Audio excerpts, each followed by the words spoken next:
突如其来的大雾以吞噬一切的速度笼罩整个小区，直到有人在雾中伸出手，指尖瞬间发黑溃烂时，人们才惊觉这不是天气，而是一场残酷的狩猎。我正被窗外尖锐的警报声吵醒，屏幕上跳出一条未署名通知，字体冰冷的像雾里的霜。亲爱的居民们，本小区已被浓雾封锁，7日后雾气消散。为确保生存，务必遵守以下规则。规则1：雾气里面含有剧毒，严禁直接接触大雾。规则2：家是安全区，但是每家仅限单人居住时才会生效。规则3：若家里有其他人，必须遵守每个家庭中的家庭附加规则。规则4：家中并非绝对安全，时刻保持警惕。规则5：冰箱内的食物只能吃1天。规则6：夜晚饥饿感会急剧放大，如果白天不吃饭，晚上大概率饿死。规则7：若是食物吃完，可以下楼购买食物。规则8：社区没有服务人员，任何敲门声绝对不要回应。规则9：大雾期间禁止出门。规则10：不要相信任何人，一切以自保为上。再强调一遍，请大家遵守以上规则。希望我们7天后的晴天再见。我以为是恶作剧，正要锁屏继续睡觉，单元业主群已经炸开了锅。有的人吐槽无聊恶作剧，有的人质疑精准推送，群里消息爆炸，消息响个不停，直到一张照片被抛出。群有408住户发了一张照片，照片中一个男子趴在阳台外，浑身发黑如炭，手臂还保持着伸出雾中的姿势。我吓出一身冷汗，立刻在群里询问是怎么回事。我老公不信邪，开窗把手伸到外面，就这样了。 Oh my god， 规则都是真的，我们完了，只要遵守规则就可以了吧？不应该吧？这规则里面有好多矛盾的地方。每个人家里是安全的，但只能住1个人才有效。这栋楼也不是单身公寓啊，一家3口怎么住？单人安全区就是让我们骨肉相残。冰箱里的食物只能吃1天，不能出门，又要采购，这是逼死我们。家里既是安全的，有时也是不安全的，只能有1个人。为什么还说若是有人时，请遵守家里的附加规则？这些消息一定有真有假。我又从床上爬起来，冲到冰箱前，里面的蔬菜早已腐烂发黑，仅剩半袋大米和几包挂面，刚好够1天的量。我煮了碗清汤寡水的粥，刚喝2口，手机再次震动。亲爱的居民们，规则11：家中不能留存尸体，否则将引来怪物。我猛地拉开窗帘，雾浓得像凝固的墨，5、6米外的楼栋只剩模糊轮廓。突然，隔壁传来开窗声，紧接着是重物落地的闷响，是有人被推下去了，还是别的什么？我不敢深想，死死拉上窗帘，后背已被冷汗浸透。幸好我自己1个人住，可这末日里，人心比怪更可怕。咚咚咚，门外突然传来敲门声，伴随着刻意温柔的男性声音。您好，我是社区服务人员，您家漏水需要检修，麻烦开下门。规则8中明确说，社区没有服务人员，任何敲门声绝对不要回应。我打开手机，小区业主群早就炸了锅。我家也有人敲门，说楼下反映漏水，千万别开，这是陷阱，谁开门谁就是傻子。敲门声越来越重，想要砸穿门板。突然，隔壁408传来一声短促的尖叫。很快，粘稠的腐败物顺着门缝渗过来，让人作呕。我用仅剩的挂面做了碗葱油面，刚吃2口，面条突然发黑发霉，恶臭扑鼻。看来食物有时间限制，过了某个节点就会自动腐烂，根本留不到第2天。明天的食物怎么办？规则6：夜晚饥饿感会急剧放大，晚上大概率饿死。矛盾背后或许是警告而非禁令。看来出门有死的可能，不出门则是必死。难道屋里也藏着某种威胁？是怪物吗？我正纠结要不要拼一把的时候，手机第3次更新规则，穿防护服出门就不怕雾气了。家里没有这东西。刚吐槽完，敲门声又响起，只不过只敲了2下。我从猫眼望去，门外空无一人，只有一套防护服。我迅速穿好防护服，检查完每一处接口，在群里留了句门外有防护装备，大家想出门的话可以穿上后，便推门下楼，冲入浓雾。路灯在空中折射出森森绿光，脚下的路湿滑黏腻，像是踩在某种生物的粘液上。我凭借着记忆摸索着道路，走到超市门口。超市门口竖着一块黑板，上面的粉笔字歪扭狰狞。上面是新的规则：规则1，可以购买肉类食品，但是绝对不能吃。规则2，虽然肉包子很好吃，但是超市不卖肉包子。规则3，每天的蔬菜都很新鲜，但是隔夜蔬菜一定不可以吃。规则4，每人仅限购买1天口粮。规则5，餐厅区域的食物禁止食用。规则6，每日仅供应30人份食物，只有30份。这分明是在怂恿自相残杀啊！越来越多的人涌向超市，我赶忙也跑了进去。你是409的丸子？有人拍我肩膀，声音隔着防毒面具有些模糊，但我还是听出了他的声音。是我楼上509的独居住户坤哥，里面全是速食方便面。看来我们想的都一样，肉不能吃，菜的话，因为我们都不是专业人员，谁都不能分辨出是哪天的。小区里的超市又没有米和面条，剩下的只有方便面了。我点头附和，正要转身，却瞥见他盯着肉柜出神，那些肉类泛着诡异的油光，像有魔力般勾着食欲。我强行移开目光，将坤哥拽去旁边，从货架拿了6袋方便面后，准备排队结账。你下来的时候注意到了吗？楼下面很干净。我没有意识到坤哥这句话是什么意思。每家只能住1个人，就算是1家2口，这么多家，下面也该是尸山血海才对。但是刚才看地面却很干净，没有尸体，连血迹也没有。那尸体能去哪儿？听到这，我毛骨悚然。我往超市门口看去，发现此时超市门已经关上了，外面徘徊着不少人，那块黑板也消失了。看来30个人进来后，黑板就会自动消失，那后面的人岂不是看不到这些消息，也买不了东西了？我叹了一口气，看来不能轻易出去了，这不得8层皮。规则可没说不能抢啊，谁都不想死。现在超市里的人成了待宰的羔羊。很快轮到我们结账，手机突然又弹出更新，亲爱的居民们，规则更新。规则13，遇到无防护者立即远离，切勿接触。规则14，即便是有防毒面具和防护服的人，也不能完全相信他们，很有可能是怪物假扮的。规则15，超市和食堂里的肉不能带出去。人群瞬间炸开，警惕地拉开距离，货架被撞倒。我突然抓起1盒猪肉，快步走到门口，在拉开门的瞬间将肉扔了出去，随即狠狠关上门。你疯了！我嘘了一声，让他好好看看外面。只听见从外面传来一阵打斗的声音，透过窗户看去，只见一群人疯狂争抢这块肉，没抢到的人不断咒骂，疯狂的砸门。防护时效快到了，再不走就回不去了。我把方便面塞进防护服内侧，坤哥也有样学样，趁着人少，我们迅速冲了出去。外面早就有人在等着了。把吃的交出来！为首的男人目露凶光，伸手就来抢，我侧身躲开，顺势踹在他膝盖上。坤哥也不含糊，一拳砸在对方面门上。我们2人默契十足，转眼就冲开重围，朝着家的方向狂奔。等跑远了，将那群人甩开，我们才缓了下来，戴着防毒面具。实在有点喘不过气，突然从屋里传来孩童的哭声。一个瘦弱的小女孩坐在绿化带旁的长椅上，脸上满是泪痕。哥哥，我的防护装备被抢了，能不能借我用用？小女孩一边哭一边朝我们走来，一把抱住我的腿。瞬间一股寒气袭来，没有防护服，她怎么能在屋里存活？是怪物！我直接甩开小女孩，拽了坤哥一把，头也不回地往前跑。哥哥，我真的好疼啊！求求你们帮帮我！他喊了半天，见我们没理他，重新爬上椅子，继续坐好。为了一探究竟，我和坤哥躲在灌木丛后，看见一个穿防护服的男人，于心不忍，脱下装备递给他。下一秒，男人浑身发黑，倒在屋里抽搐。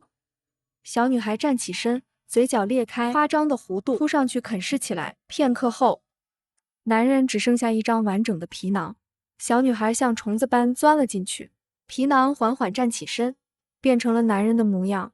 我和坤哥吓得魂飞魄散，拔腿就跑，拼尽全力往家跑。回到家，我瘫坐在地上，摘下防毒面具，大口喘气，看了眼业主群。这时里面已经少了很多人说话，看来不少人遇难了。坤哥拉了个4人小群，群成员都是独居住户，除了我们，还有203的阿泽和307的小雅。我觉得这里不简单，要想活下去，咱们应该合作，互相分享各自获得的情报。我支持坤少这个提议，毕竟无论如何，我都没办法和那些杀过亲人的人合作，说不准什么时候他们就会在背后给你一刀。我跟着在群里附和道：现在这种情况，我们携手合作，生存的几率将大大提高。我和坤哥今天去的是超市，你们俩去的是哪？超市关门了，我们去了餐厅。什么？你们的食物在餐厅买的？看到两人的肯定回复，我连忙将超市门口的规则发到了群里，我还特别标红了那条规则：超市生存规则5，餐厅区域的食物禁止食用。片刻后，阿泽也把餐厅的规则发过来。规则1，餐厅提供美味食物，保质期24小时。规则2，免费肉包，禁止打包外带。规则3，餐厅闭店期间禁止留人。规则4，今天提供100人份，先到先得。规则5，切忌食用超市任何食物。我有点懵逼，规则矛盾，难道有假？这超市有肉包品类，但是没有卖，而餐厅却有卖。餐厅从超市进货，超市肉不能吃。如果肉包子也是超市的，卖给了餐厅，那餐厅肉包子是不是也不能吃？这时坤哥在群里问道。有，全是素菜，肉是抢不过而已。我大脑飞转，餐厅除肉包，没大不同。正思索着，身后传来熟悉声音：丸子，太阳晒屁股了，爸妈做好饭了，快起来吃饭。来了，我顺口答应。刚要起身，突然意识到不对，自己一人住，怎么有人在我家里？我总算理解规则3了，若家里有其他人，必须遵守每个家庭中的家庭附加规则。这时手机再次响起，亲爱的居民们，规则更新，规则16，家里人惧怕服务人员会给他们开门。规则17，务必锁好大门，否则服务人员会闯入。规则18，门坏了，立即到没有活人屋子暂住1晚，切记只能1晚，不然家里人会生气。我立刻在群上告知他们3个现在的状况，这莫名多出的2人实在令人毛骨悚然。突然门被推开，丸子怎么还不出来吃饭？就知道玩手机。你都多大了，还不让人省点心？我猛地回头，发现竟然是隔壁408的邻居，他们不是死了吗？这时我才理解规则4的表述。家中并非绝对安全，时刻保持警惕。在家中时刻警惕的就是这种情况。想起昨晚怪物进食，他们是披人皮的怪物，看来现在只能谨言慎行，随机应变了。我强行扯动嘴角，脸上露出一个比哭还难看的僵硬笑脸。我不管多大，也还是你们的乖孩子呀。那行，你搞快点。正在换衣服，突然摸到了口袋里有东西，掏出来一看，竟是一张沾血的纸条。打开一看，发现竟然是一份家庭附加规则。规则1，在不知原材料来源时，不要吃家里人做的饭规。规则2，如果不想被做成饭菜，远离厨房。规则3，洗手间内绝对不能照镜子。规则4，洗手间马桶是安全区，但是只能在上面待半小时。规则5，如果洗手间有声音，不要理会。我走出卧室，肉汤香气直冲鼻腔，勾得人食指大动。我咽了咽口水，默默拿出怀里的酸菜方便面。贾妈见状，怒气值爆表，直接发飙：我做的饭就这么难吃吗？你怎么不吃？听见没有？快点过来吃，别惹你妈生气，不然揍死你。贾爹边说边端着肉汤走过来，一副不喝就死的样子。我看着碗里的汤汁浓稠发黑，里面甚至还漂浮着细碎的毛发，不禁心里一阵犯嘀咕。我急中生智，在贾爹走过来时，顺势站起来撞到他的手，肉汤洒了一地。妈，我在减肥呢。女朋友嫌我胖，我挤出僵硬的笑。我先去房间换衣服。你小子终于开窍了，算了，不耽误你追女孩子了。既然你不吃，去厨房帮我把做好的饭菜端过来。我去奶奶的，这是让我去端饭，还是把我做成饭啊？妈，您做的饭太好吃了，我怕忍不住偷吃，减肥就前功尽弃了，我还是锻炼去吧，争取快点拿下。我马上逃回房间，刚关上门，就听见客厅传来咀嚼骨头的声响，清脆的令人头皮发麻。我长舒了一口气，再次拿起手机查看小区业主群，很少有人说话，估计都有了自己的小团队。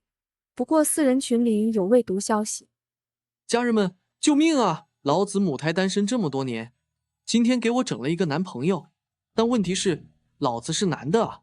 我直接笑出了声，随后在群里打字：提示兄弟，小心一点，家里人可能会给社区服务人员开门。刚敲完字发送出去，外面突然传来敲门声。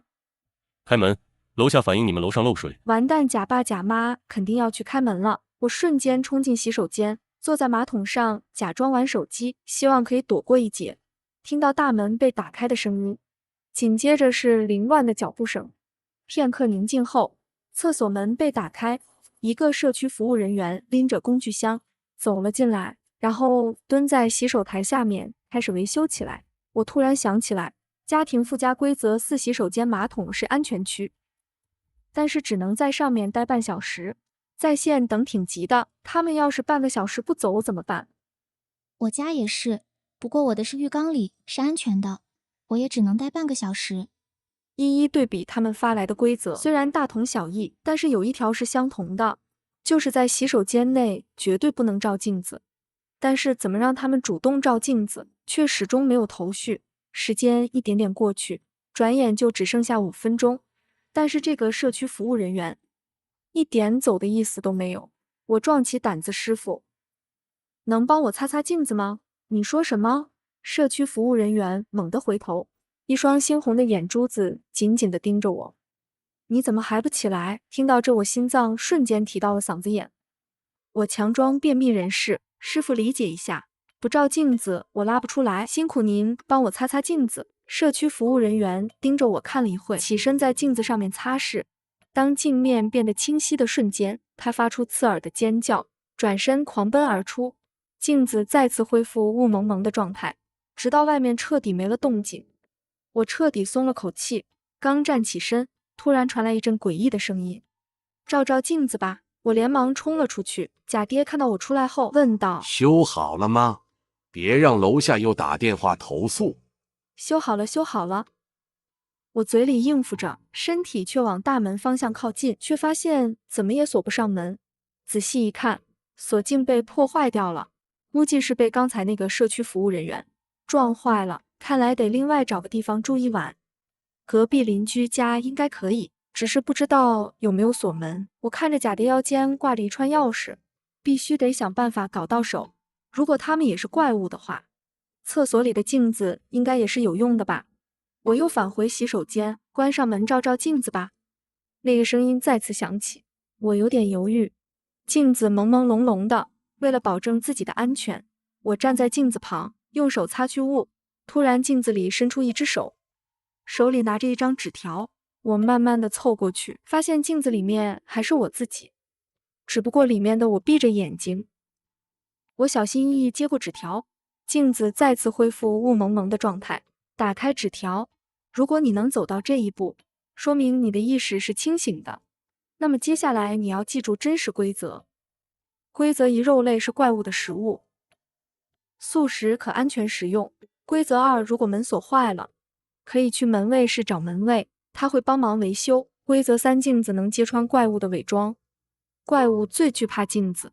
规则4：你可以回应洗手间里的声音。规则5：没有活人的屋子不会上锁，禁止和死去的人交换任何东西，否则会付出相应的代价。规则6：务必时刻确保自己意识清醒。这么看来，家庭规则中的第3条、第5条是错误的。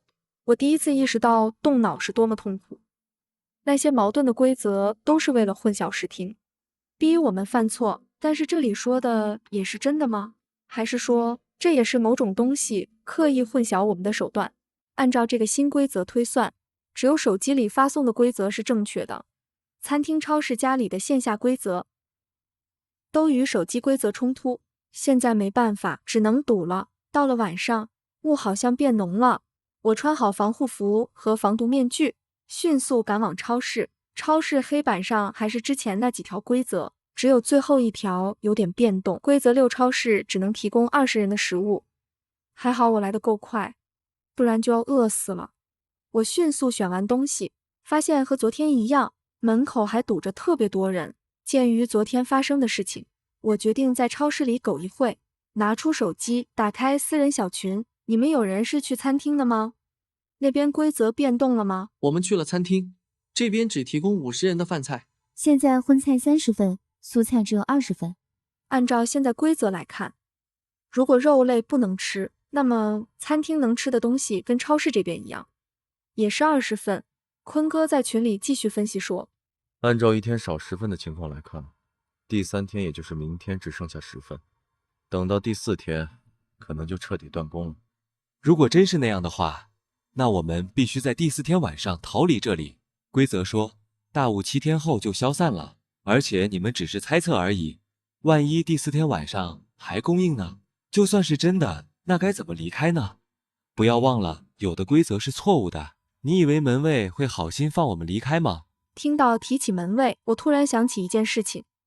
镜子给到的新规则2提到，如果门锁坏了，可以去门卫室找门卫，他会帮忙维修。我把食物放进衣服下面，从窗户爬出去后，直冲门卫室跑去。小区大门亮着一盏小灯，昏暗无比，外面仿佛是无尽的黑暗深渊。我敲响门卫室的门，你好，我是2栋409的住户，我家门锁坏了，能麻烦你帮忙修一下吗？过了许久，门卫室里才传出声音，可以，明天下午2点半去。我四处张望，希望能有所发现。果然在门上贴着海报，边角后面找到了隐藏规则。门卫室里有监控中心，可以观察小区每个角落的情况。修门锁时，家里只能有活人。门卫室里是一对双胞胎兄弟，只有一个人会修门锁，需自行辨别。每天晚上，所有人必须回到家里。门卫晚上会巡视，别被抓到，否则会被永远困在门卫室里。我真是无力吐槽了，修个门还这么多事。时间快到了，我火速跑回家，可到了门口停住了，转身拐进了邻居家，锁上门，随便找了个卧室睡觉。等隔天早上，我返回家里，贾爸贾妈坐在沙发上，面无表情。去哪了？怎么一晚上没回来？你老婆昨夜一晚上都没睡觉，等着你呢，赶紧去哄哄她，她还怀着孕呢。啥玩意？我怎么又多了一个老婆？等我明天再来，是不是连儿子都有了？我没有理他们，直接走进厕所，3下5除2把镜子卸下来，擦去上面的雾气，直接对着贾爸贾妈。贾爸妈尖叫一声，夺门而出。贾老婆听到动静，刚开门就撞了个正着，也是尖叫一声，跑得比兔子都快。这下总算是把这群吓人的玩意给赶走了。我坐在沙发上等着维修工来，突然坤哥一个语音电话打了过来。你有没有发现隐藏规则？坤哥在电话里继续说道，我昨天晚上去了趟餐厅，在餐厅厕所里得到了隐藏规则。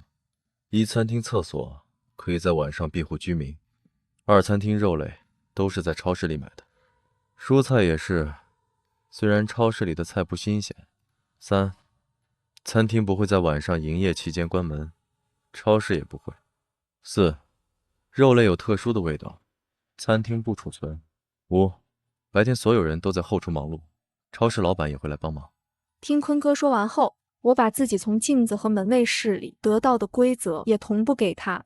知道消息后，我感觉我们今晚能逃出去。我有些疑惑，毕竟按照推测，第4天晚上食物才断供，餐厅和超市的东西吃完，需不需要进货？餐厅厕所的规则说营业期间不会关门，如果是正确规则，说明大雾7日里不会闭店，也就是说会一直营业。我恍然大悟，要一直营业，就会在前一天出去进货，我们则可以通过跟着进货的车逃出去。餐厅的人白天忙，超市只有老板1人，还会来帮忙。那么进货时间应该是在晚上，不过超市和餐厅都会出去进货。我们应该选哪一方？我也不知道，目前线索不多，今晚1小时探查。超市有没有隐藏线索？晚上可以去看看。好，你可要快点，今晚超市只能进10个人。先不说了，我得等门卫过来修门锁挂了。下午2点半，门卫准时敲门，打开房门，门口站着2位长相一模一样的门卫，他们2个憨笑一下，嘴角的弧度都一样。2人提着工具箱，异口同声地说道：“只有哥哥修的门，外面的人才打不开。弟弟修的门会被打开啊！你必须找出哪个是哥哥，哪个是弟弟。”我一脸懵逼，看来又是解谜游戏了呗。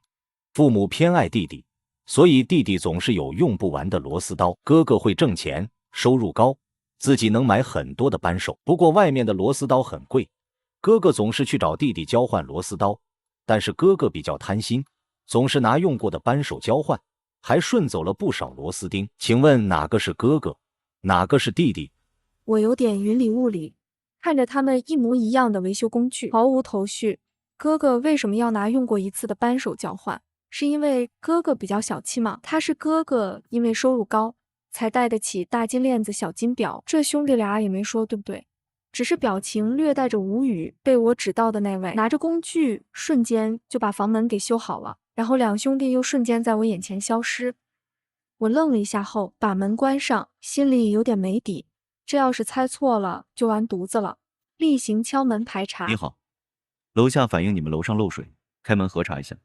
刚准备往厕所跑，动静就消失了。我心里咯噔一下，以往敲几下没人回应就走了，难道是我猜错了？我回头看了一眼，门上凹凸不平。虽然门锁是真的修好了，但是这力气也太大了吧！要是再过几天，这门也挡不住了。我打了个寒战，必须尽快离开这里。到了晚上，我火速跑到超市，果不其然，门口规则再次发生了变动。超市只能供应10人的食物，先到先得。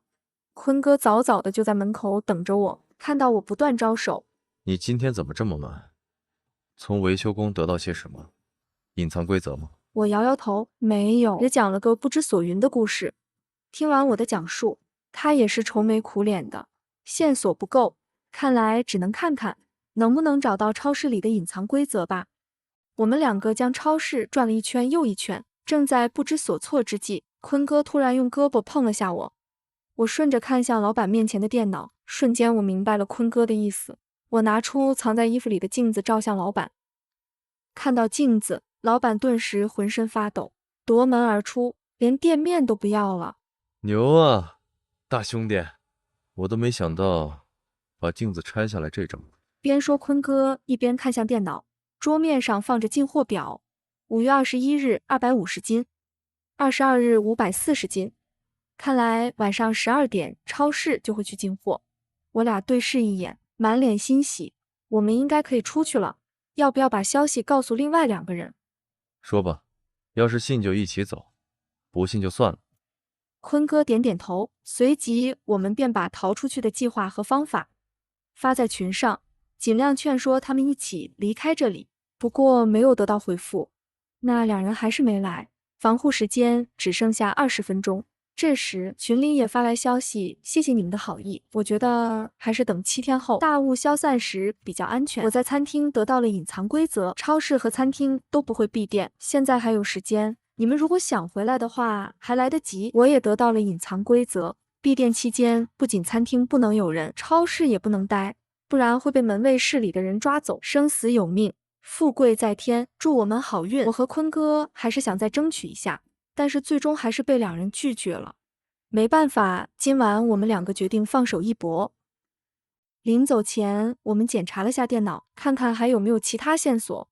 电脑下压着一张纸，我抽了出来，发现是一张送货单。5月21日12点，泡面30箱，火腿肠10箱。5月22日12点，泡面20箱，火腿5箱。我仔细端详着，顿时生出冷汗。快走，我们猜错了。餐厅的货车才是出去的。坤哥一脸懵逼，但还是跟着我跑了出去。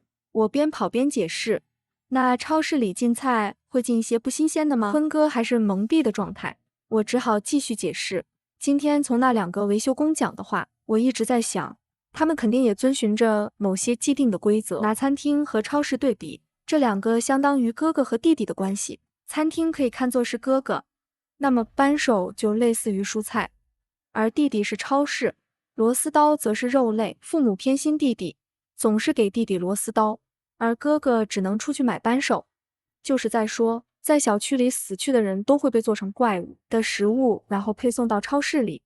那么出去外面进货的就只有餐厅。哥哥把用了一次的扳手给弟弟带走了。螺丝刀和螺丝钉类比过来，就是餐厅把放了1天的菜给超市换取肉和肉包子。那张外来送货单表明，超市里的方便面、火腿肠等零食全都是外面在中午给送过来的，所以说超市根本不会出去进货。要去也是去屠宰场。奶奶的，差点被骗了。我们连忙往餐厅跑，在防护时间最后1秒，顺利躲进餐厅卫生间的隔间里。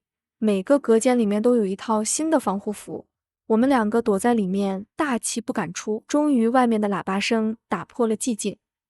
车来了，我们谨慎地走出去。餐厅里面一个人也没有，雾气越来越浓了，货车的灯光只能透出一点。我俩悄悄爬上货车的后厢，对视一眼，是死是活就看今天的定数了。车子轰隆隆启动，我们2人都有点犯困，也是这几天过得那么提心吊胆的。想到终于能逃出这该死的小区，前所未有的安全感让人整个放松下来。朦朦胧胧中，突然一阵嘈杂的响声将我们惊醒。我们从监控里看到，你们深夜还在外面溜达，别挣扎了，跟我们回去吧。说完，2人便慢慢逼近我们。我们深知，一旦被他们抓到，就基本见不到明天的太阳了。既然离逃出去只差1步，那只能奋起反抗了。我和坤哥对视一眼，然后迅速行动。坤哥一个铁山靠将门卫压住，我掏出镜子对着他们输出，2个门卫浑身发软，已经没了反抗的力气。我俩一脚将他们踢下车厢，2道黑烟从身体中脱离，然后凝聚成一个整体。不过只能眼睁睁看着我们远去。本以为终于可以安心了，还没等我们喘口气，没想到那个怪物竟然不断壮大，似乎是吸收了周围的黑雾，有点不妙。下一秒，怪物身体直接爆开，一股强烈的气流瞬间炸裂，将我们连人带车一起掀飞。我俩被震得眼前一黑，失去了意识。醒醒，醒醒！你们怎么回事？怎么睡在车顶上？我被晃醒，许久没见过灿烂的阳光，照得我眼睛都睁不开了，半晌才缓过来，耳边全是司机辩解的声音。俺就是个收棉花的，也不知道他俩是怎么上来的。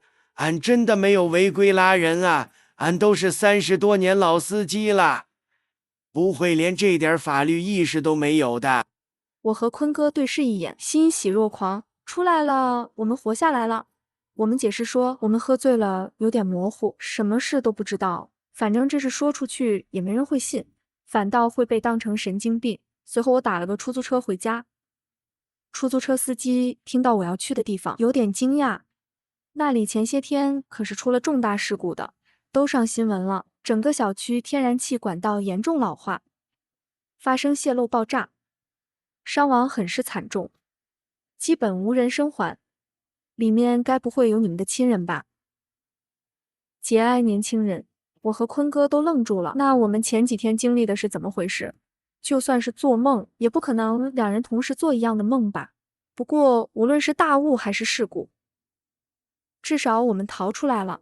不管了，我和坤哥都靠坐在出租车上休息，我们都没发现出租车外面又缓缓升了一层雾，一场从未见过的大雾。